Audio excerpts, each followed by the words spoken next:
বাংলাদেশের বিপক্ষে প্রথম টি-20 ম্যাচে ভারতের একাদশে মূল স্পিনার হিসেবে জায়গা পেয়েছিলেন বরুণ চক্রবর্তী। হিসাব করে দেখলে প্রায় 3 বছর পর তিনি আবার ভারতের জাতীয় দলে ফিরলেন। শুধু দলেই ফেরেননি, তিনি একাদশের সুযোগ পেয়ে যে পারফরমেন্সটা ডেলিভার করলেন বাংলাদেশের এগেনস্টে প্রথম টি-20তে, তাতে তার কামব্যাক পারফরমেন্সটা বেশ স্মরণীয় হয়ে থাকবে। 4 ওভারে তিনি 31 রান খরচে তিনটা গুরুত্বপূর্ণ উইকেট শিকার করে নিয়েছিলেন।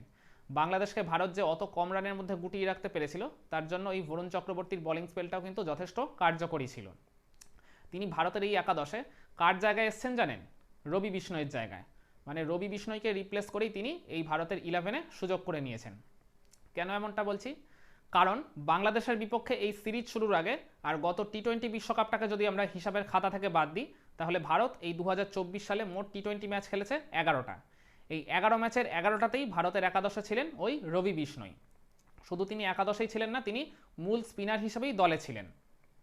এই 11 ম্যাচের মধ্যে তিনি উইকেট নিয়েছেন মোট 15টা, যার মধ্যে আবার 5 ম্যাচ তিনি উইকেটলেস ছিলেন। তো এইবার তো আপনাদের কাছে বিষয়টা পরিষ্কার হয়ে যাবারই কথা।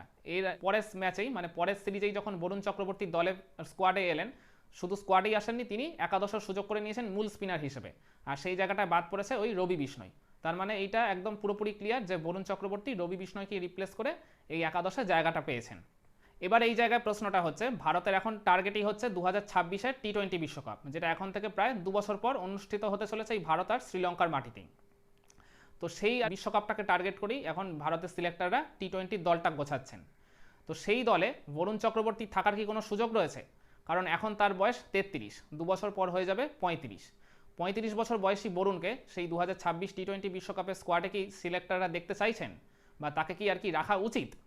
আমার এই জায়গাটায় ব্যক্তিগতভাবে মনে হয় সিলেক্টররা বরুণ চক্রবর্তীর কথা ভাবছেন।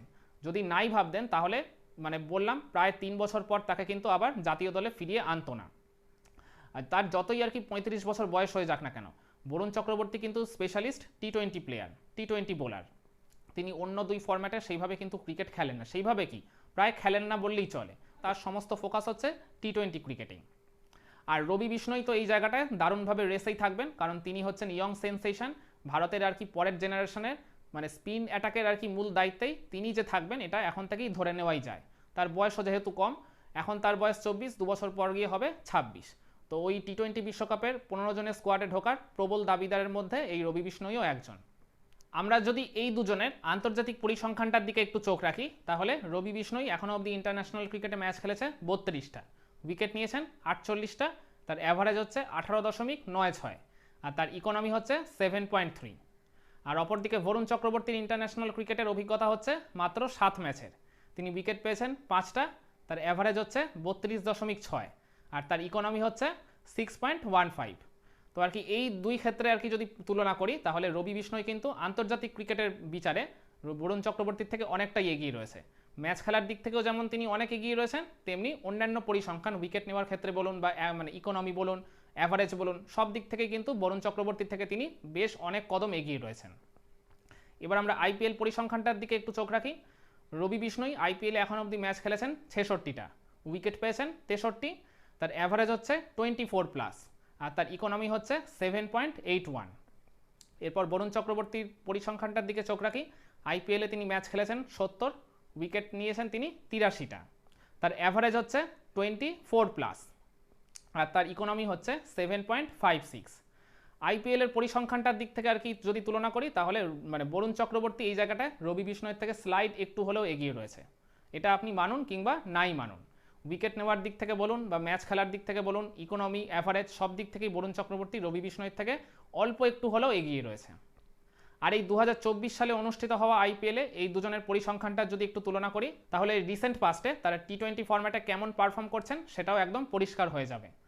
রবি বিষ্ণয় 2024 আইপিএলে ম্যাচ খেলেছেন 14টা, উইকেট নিয়েছেন 10টা, তার অ্যাভারেজ হচ্ছে 38+, আর তার ইকোনমি হচ্ছে 8.77।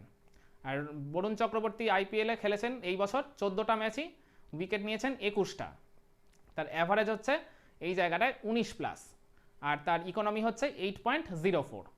তাহলে এই 2024 সালের আইপিএলের পার্সপেক্টিভও যদি আমরা এই দুজনের পরিসংখ্যানটা তুলনা করে দেখার চেষ্টা করি, তাহলে বরুণ চক্রবর্তীর ওই রবি বিষ্ণয়ের থেকে কিন্তু বেটার পারফরমেন্স রয়েছে, সব দিক থেকেই রয়েছে। আর কলকাতা নাইট রাইডার্স যে এই বছর শিরোপাটা জিতেছে, তার জন্য বরুণ চক্রবর্তীর কিন্তু অনেক বড় একটা ভূমিকা ছিল ওই জায়গাটায়। তো আপনি এই জায়গাটায় বরুণ চক্রবর্তীকে ডেফিনেটলি এগিয়ে রাখতেই হবে আপনাকে। কিন্তু আবার আন্তর্জাতিক ক্রিকেটের পরিসংখ্যানটার দিকে তাকালে সেখানে আবার রবি বিষ্ণুই বরুণ চক্রবর্তীর থেকে অনেক যোজন এগিয়ে রয়েছে। আর এই বছর যে ওই TNPL হয়েছে, মানে ওই তামিলনাড়ু প্রিমিয়ার লিগ, সেখানেও বরুণ চক্রবর্তীর টিম ওই ডিন্ডিগুল ড্রাগনসকে চ্যাম্পিয়ন করানোর জন্য তার একটা অনেক বড় রোল এই জায়গাটায় ছিল। তিনি 10 ম্যাচ খেলে 12 উইকেট শিকার করেছেন, আর টপ উইকেট টেকারদের মধ্যে তার ইকোনমি হচ্ছে সেকেন্ড বেস্ট। তাহলেই ভাবুন বরুণ চক্রবর্তী কিন্তু বল হাতে এই 2024 সালে দারুণ ছন্দে রয়েছেন। আর বাংলাদেশের এগেনস্টে প্রথম ম্যাচে তিনি যেরকম পারফরমেন্স করেছেন, প্রথম ওভারে তিনি 15 রান খেয়ে গেছিলেন। ওই মানে বাংলাদেশের ক্যাপ্টেন শান্ত তাকে রিভার্স সুইপে একটা ছক্কা মেরেছিলেন, তাওহিদ হৃদয় তাকে প্রথম ওভারেই দুইটা বাউন্ডারি মেরেছিলেন। প্রথম ওভারটা তার কিন্তু খুবই খারাপ কেটেছিল, মনে হচ্ছিল যেন ওই 2021 সালে তার যেমন আন্তর্জাতিক আর কি T20 ক্যারিয়ারটা যেভাবে কেটেছিল, মনে হচ্ছিল যেন ওইটাই ফিরে এসছে। কিন্তু ওই সেকেন্ড, থার্ড, ফোর্থ এই 3 ওভারে তিনি দিলেন মাত্র 16 রান, তার বদলে তিনটা গুরুত্বপূর্ণ উইকেট তুলে নিলেন ওই জায়গাটায়। কার উইকেট নিয়েছেন? তাওহিদ হৃদয়, জাকের আলী অনিক আর রিশাদ হোসেন। এই তিনটা গুরুত্বপূর্ণ উইকেট নিয়ে বাংলাদেশের একদম মিডিল অর্ডারটাকে পুরোপুরি গুড়িয়ে দিয়েছেন। তো ডেফিনেটলি ভারত বাংলাদেশকে প্রথম ম্যাচে এত কম রানে, ওই 127 রানের মধ্যেই যে আটকে ফেলতে পেরেছিল, তার জন্য বরুণ চক্রবর্তীর অনেক বড় একটা ভূমিকা ছিল। তাহলে হিসাব করে দেখা গেল আন্তর্জাতিক ক্রিকেটের পরিসংখ্যানে রবি বিষ্ণুই বরুণ চক্রবর্তীর থেকে কিছুটা এগিয়ে থাকলেও আবার ওইদিকে ফ্র্যাঞ্চাইজ ক্রিকেট বা আর কি ডোমেস্টিক T20 টুর্নামেন্টের কথা যদি ভাবি, তাহলে বরুণ চক্রবর্তীর পারফরমেন্স রবি বিষ্ণুইর থেকে ফার বেটার। আর আমার মনে হয় সিলেক্টররাও রবি বিষ্ণুইর কথা তো ডেফিনেটলি ভাববেনই, তার বয়স কম, তিনি আর কি এই ভারতের এই স্কোয়াডের আর কি ভবিষ্যতের স্পিন অ্যাটাককে তিনি লিড করবেন। আর বরুণ চক্রবর্তী যেহেতু আর কি বয়স তার 33 হয়ে গেছে, 2 বছর পর T20 বিশ্বকাপের সময় তার বয়স হবে 35, কিন্তু হলেও তিনি যেহেতু পার্টিকুলারলি T20 ফরম্যাটটাকেই আর কি বেশি জোর দেন, এই ফরম্যাটটাকেই ফোকাস করে তিনি তার ক্রিকেট ক্যারিয়ারটাকে যেহেতু এগিয়ে নিয়ে চলেছেন, তাই আমার মনে হয় সিলেক্টররা ওই 2026 T20 বিশ্বকাপের জন্য এই দুজনের কথাই ভাবছেন। এরপর হয়তো বা দেখা গেল অন্তিম মুহূর্তে গিয়ে যদি এই দুজনের মধ্যে থেকে একজনকে পিক করে নেওয়ার প্রয়োজন হয়, তখন ওই সাম্প্রতিক সময়ের পরিসংখ্যান বা তখন আর কি কে বেটার ফর্মে রয়েছে, কে ভালো পারফরমেন্স ডেলিভার করেছে রিসেন্ট পাস্টে, এই আর কি সমস্ত কিছু বিচার বিবেচনা করে তখন হয়তোবা এই দুজনের মধ্যে থেকে একজনকে কিংবা দুজনকেই হয়তো ওই বিশ্বকাপের স্কোয়াডে রাখা হলেও হতে পারে। তো ওটা যাই হোক, ওটা 2 বছর পরের হিসাব। আপাতত এই বাংলাদেশের বিপক্ষে T20 সিরিজের শেষ 2 ম্যাচে ভারতের একাদশে আপনি কাকে দেখতে চান? বরুণ চক্রবর্তী নাকি রবি বিষ্ণুই? কমেন্ট করে আপনাদের মতামতটা জানাবেন নাকি?